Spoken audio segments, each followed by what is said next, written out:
it's a little bit different. You've got me, Jesse Lewis, as the host. It's my first time, so we're going to mess this stuff up just for us. You know, Millionaires Are Made is the show where we talk about the 6 different aspects of health, and we believe that you can get a millionaire in all those different aspects, whether it's financial or all the other ones. Today's show, we're talking about financial health and eating out, and we're going to talk a little bit about the emotional stuff as well. And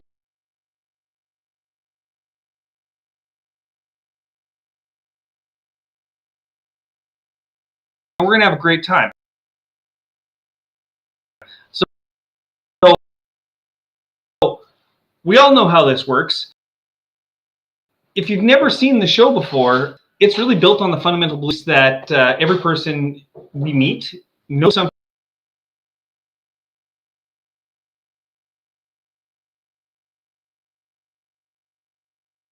that we don't. And it's really true because we all have different. There's something to be learned from everyone, no matter who they are. And really, in this, talk about any of this stuff. So all of this is coming free form from the guests of the show and from me, of course. And we're going to have advice during this episode. I can tell eating something I do a little. And also, I'm not sure who sponsored this episode, but we're going to back end. I don't have control over them, so I'm not sure when they're going to pop up. Let's do.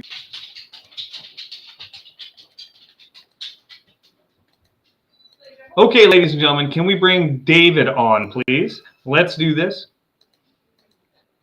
Audio.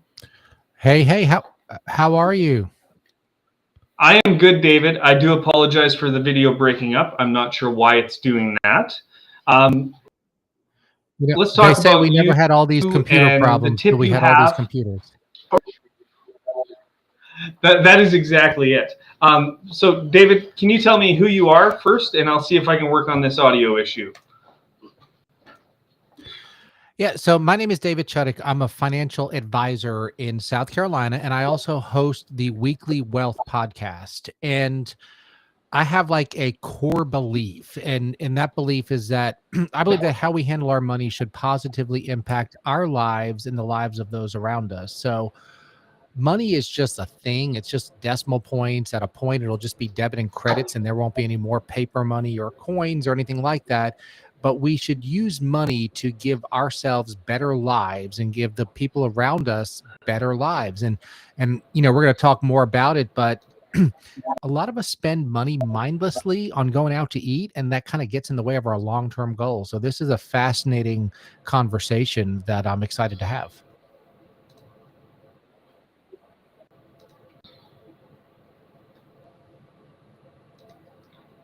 So, David, I believe you're breaking up too. My internet connection must suck today.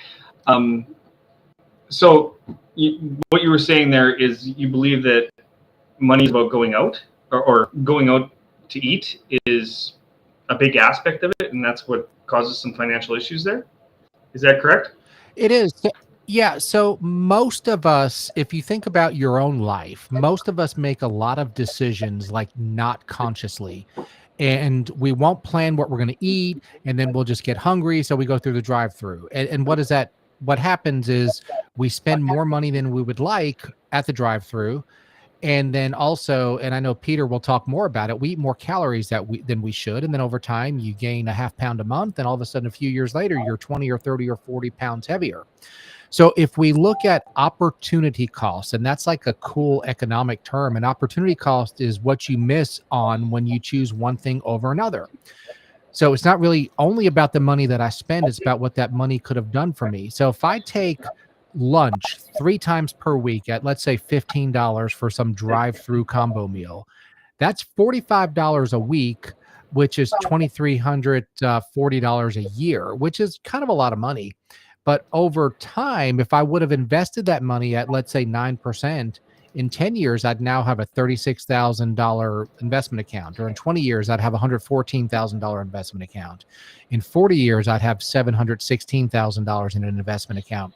So we have to be careful, like how we just reflexively spend money. and let's spend money purposefully. Now, that doesn't mean to never go out to eat at all if you can afford it or if it's within your financial reality. But what it does mean is let's plan how much we're going to go out to eat. Another thing that I think is really important is why not forego the drive-through, save those $15, and then every month or 2 months or 3 months or whatever, why don't you take somebody that you love to like a really nice restaurant and have a great experience? And I think sometimes in life we all make the small penny financial decisions, and then over time that really takes away our ability to do the really cool stuff, to really enjoy life. Because let's face it, nobody ever had McDonald's and said, wow, that was awesome. But I bet you have been, Jesse, maybe to a really fine restaurant and said, that was a great experience. I'd love to do that more, even though it may have been obscenely expensive. So think about like, can you do the small meals less? And then can you do something great, a little bit more often and enjoy life? Quality versus quantity. That's what it really comes down to, I think. Mm-hmm. Mm-hmm. Absolutely. Okay, so where on your life's journey did you learn this? Like everybody else, I've been to where money was maybe not incredibly plentiful, and then I've been, where there is a little bit of money, and I've learned that nobody ever drifted to excellence. So, Michael Jordan didn't drift to being Michael Jordan, and lots of guys can jump high and dunk basketballs and everything. I'm not one of them, but there are lots of guys that physically can do kind of what some of the greats do.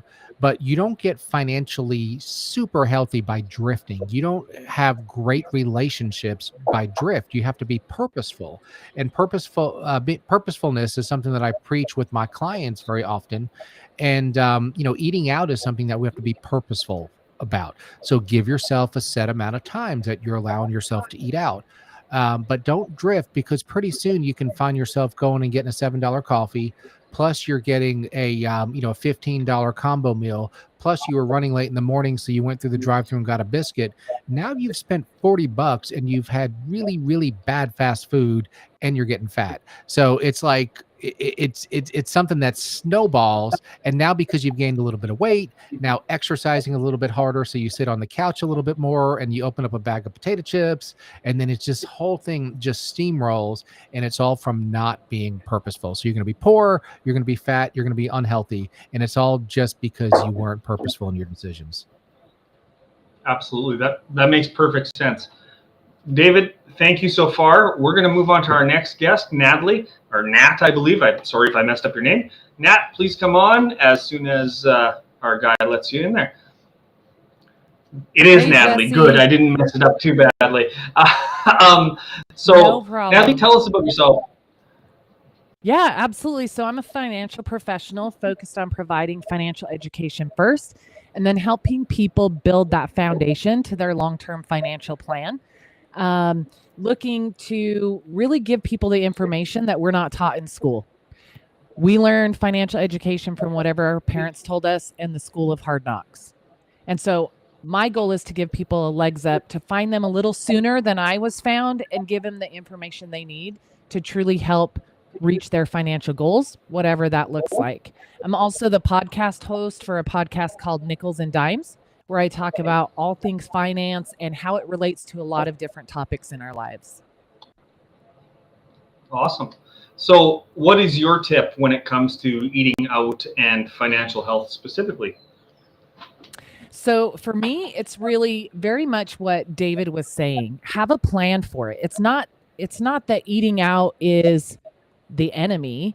It's you've got to plan for it. Plan for it from a health perspective and plan for it from a financial perspective. So I really liked the numbers he gave. And if I break it down just to scale smaller, if you eat out every day, $20 a day, you're going to spend more than $400 a month. Well, if you're somebody that's thinking, man, I wish I could get a new car. My car's on its last leg. There's your car payment right there. So it's just like he said, being thoughtful, being intentional in the way you approach eating out.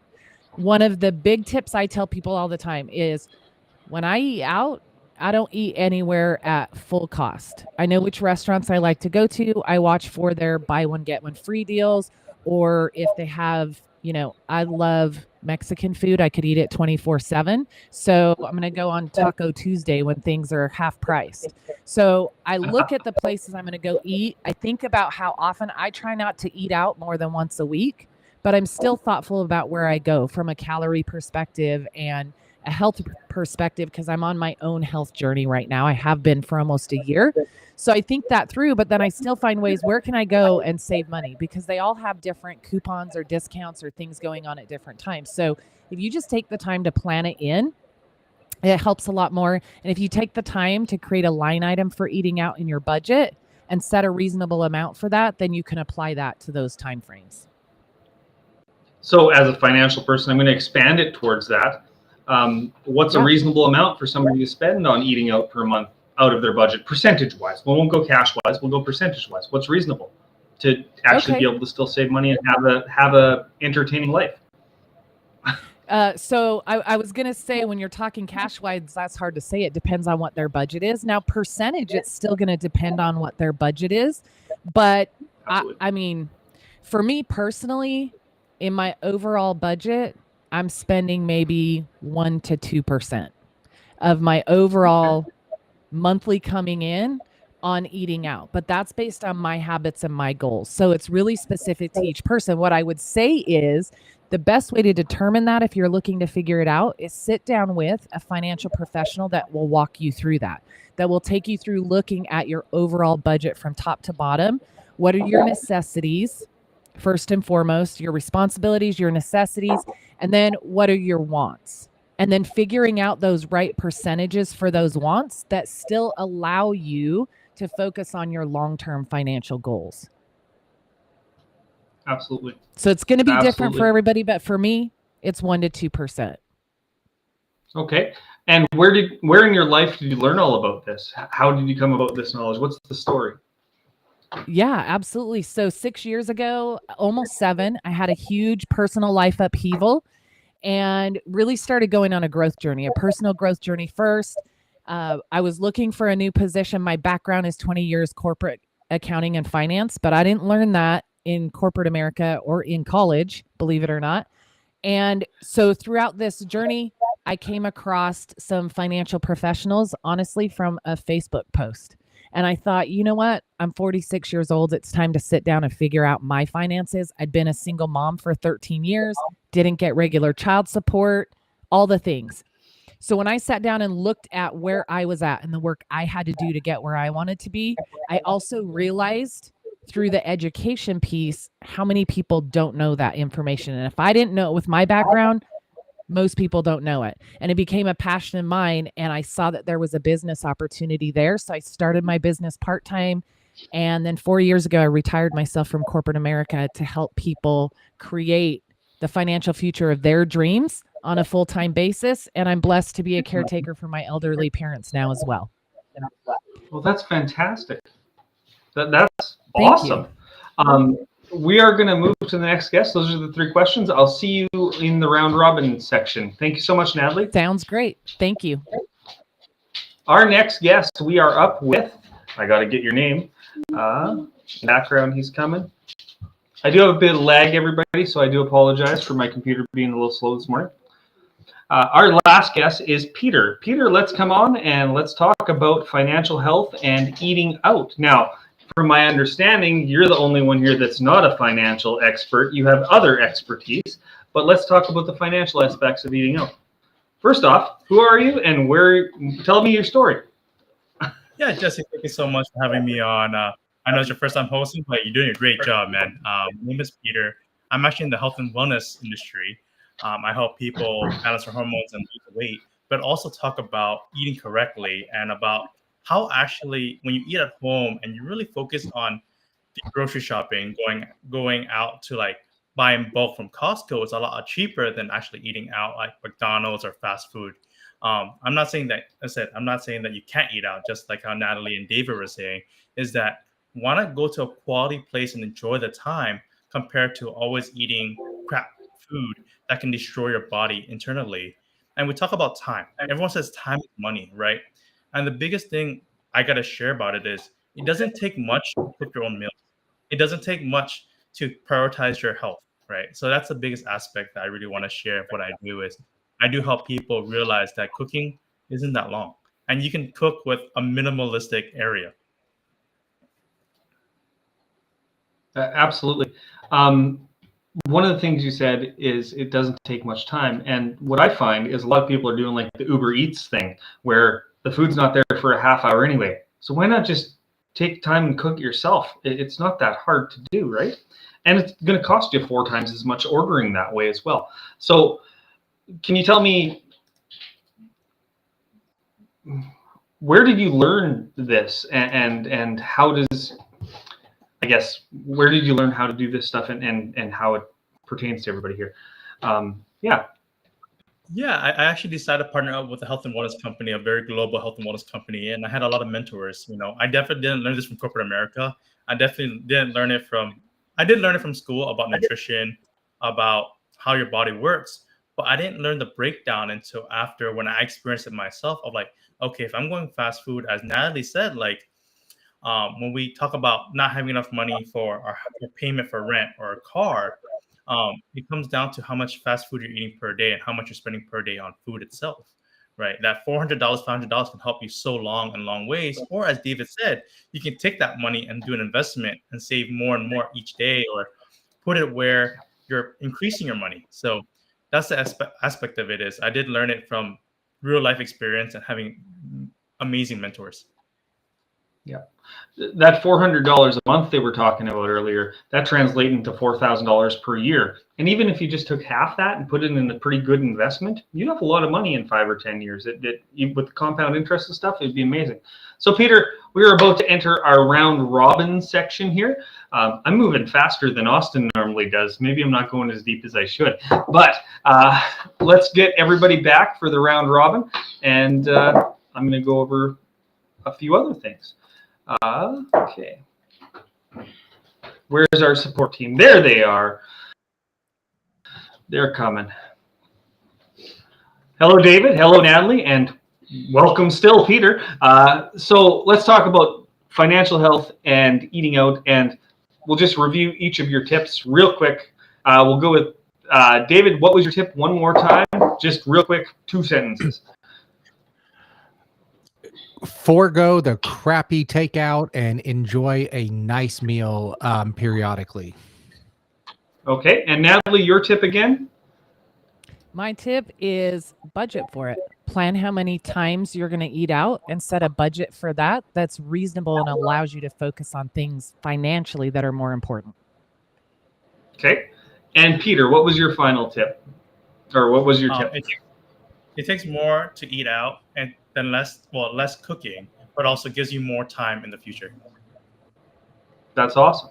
So here's what we're going to do. Normally, Austin dives into each one. I'm going to let you guys kind of become the hosts of the show. Since it's my first time, I'm allowed to do anything I want. And I'm going to let you guys have a discussion and ask each other questions to see if we can meld into each other and come up with a great plan by the end of the show. So do you guys have any questions for each other? So yeah, I have a question for Peter. A lot of people say eating healthy is expensive, which I totally disagree with. But give us some examples on how eating a reasonably healthy meal can either be less expensive or cost the same as, let's say, that $15 combo meal that has literally nothing in it that a human being should ingest. I think the biggest aspect is how many of you have a Costco membership? Let's just say that. How many of you have a Costco membership or a Sam Plus membership, right? Even if you go to Costco, let's say you have a family of 4. I think everyone here has a family except for me. A family of 4. Usually if you go to Costco and buy in bulk, it's actually a lot cheaper if you cook each meal at home. Like, for example, if David had a family of 4 right now, you go to Costco, you can technically buy in bulk and cook almost 4 to 5 meals for a family of 4 for less than $4 a person. It's like, imagine spending $15 at fast food and saving $11 just cooking at home. Honestly, the time you cook at home isn't that long. If you order Uber Eats or DoorDash, it takes 30, 45 minutes to get there. It takes that same time to cook your meal at home and saves you a lot more money. So I don't see why people say, oh, eating fast food is more cheaper when actually eating fast food technically is more convenient.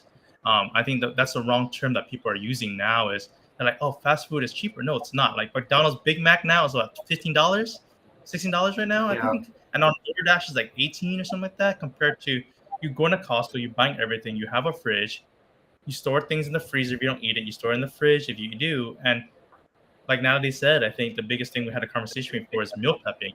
It doesn't take long to meal prep in the week. Like if you meal prep on Sunday, let's say your Sunday is your off day, and you meal prep on that day for, let's say 2 hours a day, put some music on, put a podcast on, put a video on YouTube, and while you meal prep, you watch it.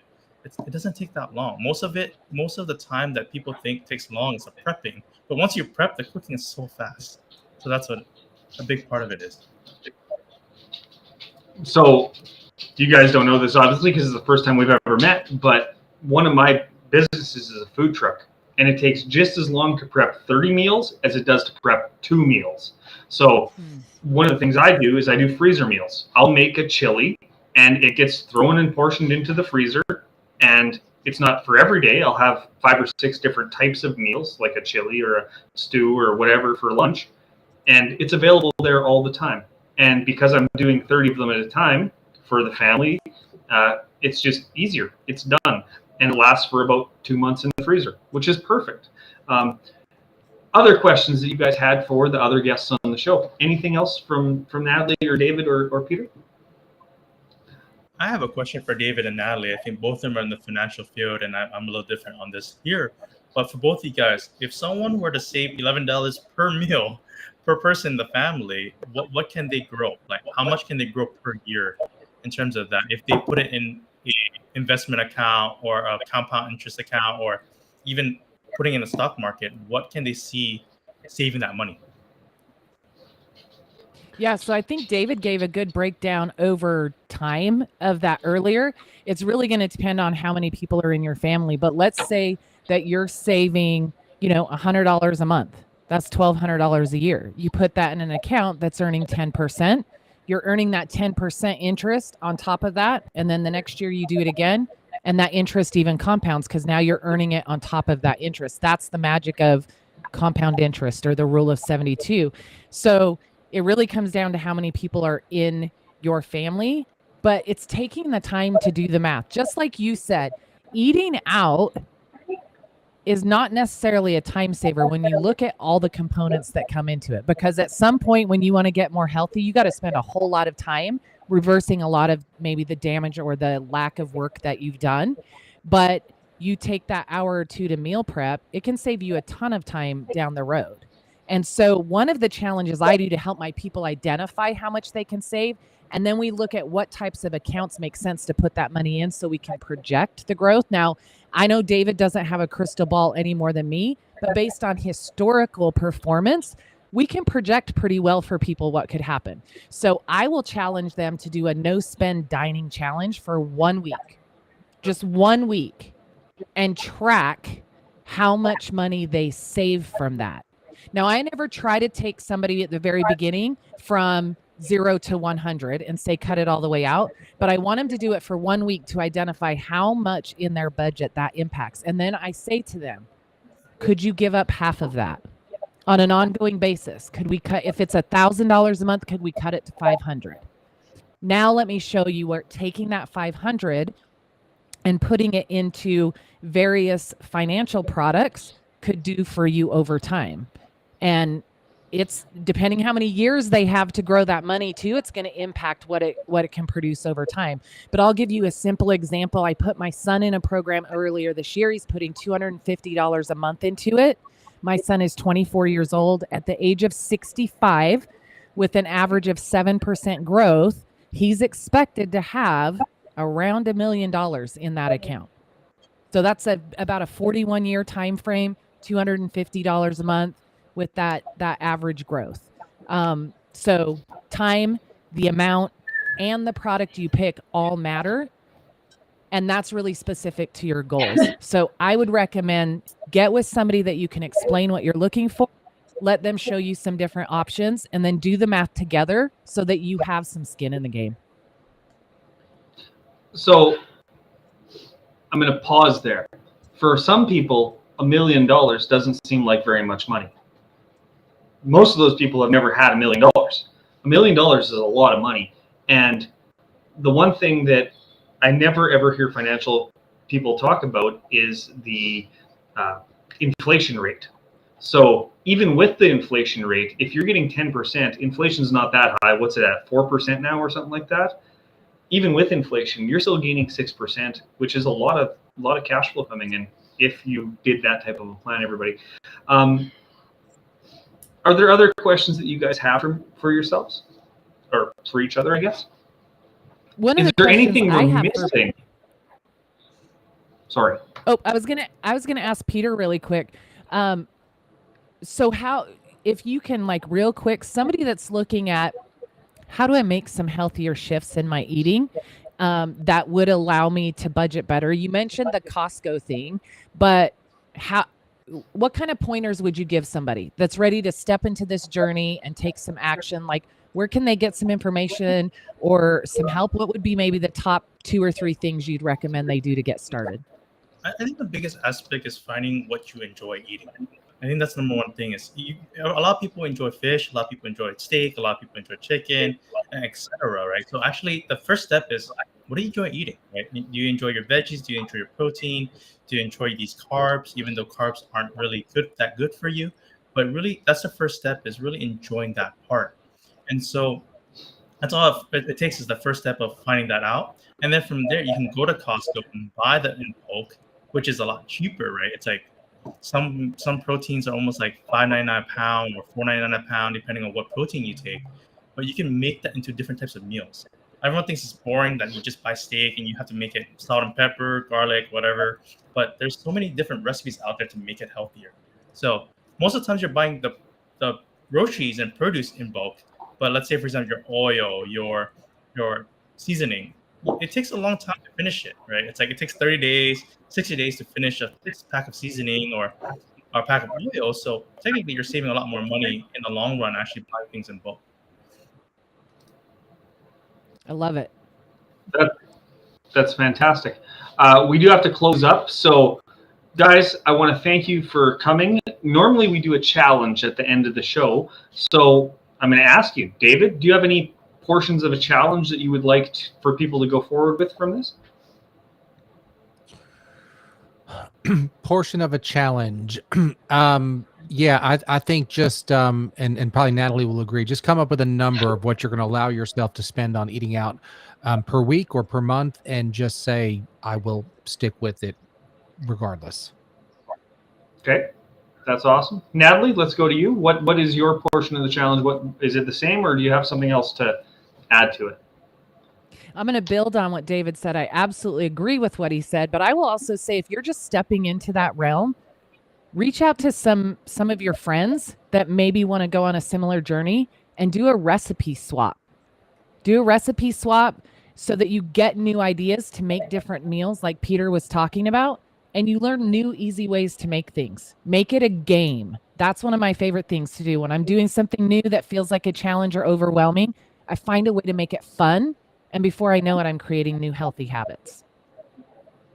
Love it. Peter, what's your tip for this? I think the biggest challenge I want to give people is try to cook 3 meals. 3 meals this week. Try to cook 3 meals. Instead of eating out 3 meals, go for it. Give yourself a game, like Natalie said, and cook 3 meals. Go out there, buy your groceries. It's not that expensive. You can go to Costco, or you can go to Whole Foods, or you can go to Target. Like, you can make things work, actually. But I challenge people to make 3 meals this week.